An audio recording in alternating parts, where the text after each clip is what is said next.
उस महिला ने गलती से यह पता लगा लिया कि उसका पति, जिसे सफाई का बहुत ज्यादा जुनून था, डिनर टेबल पर अपनी महिला असिस्टेंट के लिए झींगे छील रहा था। लेकिन उसने वहीं पर गुस्सा नहीं किया। इसके बजाय घर लौटने के बाद उसने नौकरों को 10 प्लेट झींगे लाने का आदेश दिया और अपने पति से कहा कि वह सारे झींगे खुद छील कर दिखाए। पति तुरंत हैरान रह गया और जल्दी से पूछने लगा कि क्या वह अभी भी आज हुई घटना से नाराज है। दरअसल कुछ ही घंटे पहले जब वह महिला होटल में निरीक्षण के लिए गई थी तो वह अचानक अपने पति द्वारा आयोजित एक कंपनी डिनर से टकरा गई। जब कर्मचारियों ने सीईओ की पत्नी को देखा तो सभी खड़े होकर उनका स्वागत करने लगे। केवल नई भर्ती हुई महिला असिस्टेंट, जो उसके पति के बगल में बैठी थी, बिना हिले डुले बैठी रही। महिला ने उससे बहस करने की जरूरत नहीं समझी और सबको खाना जारी रखने के लिए कहा। उसी समय महिला असिस्टेंट ने अचानक एक झींगा उठाया और शरारती अंदाज में पति की तरफ देखा। वह तुरंत समझ गया और बड़ी सहजता से उसके लिए झींगा छीलने लगा। यह देखकर कि महिला ने कोई प्रतिक्रिया नहीं दी, असिस्टेंट ने अचानक उस पर फिजूल खर्ची का आरोप लगा दिया। उसने कहा कि सीईओ ने कंपनी बनाने के लिए बहुत मेहनत की है और चाहे परिवार कितना भी अमीर क्यों न हो, इस तरह की बर्बादी सहन नहीं कर सकता। महिला के चेहरे के भाव बदलते देख उनके पास बैठे वाइस प्रेसिडेंट ने तुरंत असिस्टेंट को डांटा और कहा कि उसे शिष्टाचार नहीं आता। उन्होंने कहा कि डिनर के दौरान वह उन्हें मैडम कह सकती है, लेकिन बाहर उन्हें सम्मान से सीईओ कहना होगा। असिस्टेंट हैरान रह गई और एक सहकर्मी ने तुरंत उसे याद दिलाया कि यह महिला असल में कंपनी की वारिस है। यह सुनते ही असिस्टेंट ने तुरंत मासूम सा चेहरा बना लिया और फिर से पति की तरफ विनती भरी नजर डाली। लेकिन इस बार उसने सिर्फ महिला की तरफ देखा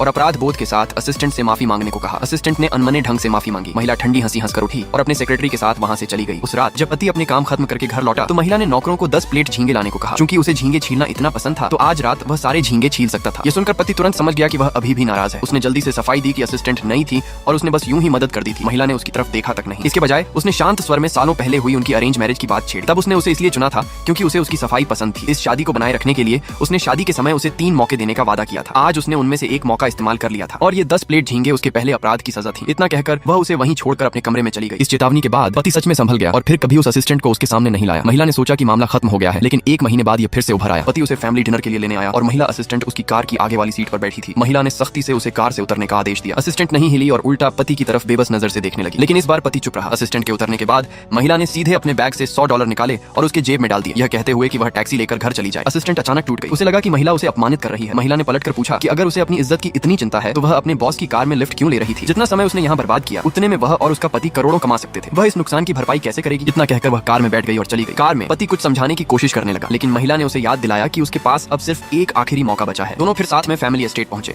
जहां सास पहले से इंतजार कर रही थी। डिनर टेबल पर सास ने बताया कि उन्होंने एचआर को असिस्टेंट को नौकरी से निकालने का निर्देश दे दिया है। उन्होंने कहा कि जिस कर्मचारी को शिष्टाचार नहीं आता उसकी कंपनी में कोई जगह नहीं है। पति का चेहरा तुरंत बदल गया और उसने अपनी मां से बिना उससे चर्चा किए ऐसा फैसला लेने पर सवाल किया। यह सुनकर उसकी मां ने उसे उसकी औकात याद दिलाई, क्योंकि वह परिवार का इकलौता वारिस नहीं था। डिनर के बाद पति ने अचानक महिला को रोका और पूछा कि उसने उसकी शिकायत उसकी मां से क्यों की। महिला ने ठंडी हंसी हंसी। पति ने कहा कि असिस्टेंट पहले ही काफी बेचारी है, फिर वह उसे बार बार क्यों निशाना बना रही है। महिला ने कुछ समझाने की जरूरत नहीं समझी। इसके बजाय उसने सीधे अपनी उंगली से शादी की अंगूठी उतार दी।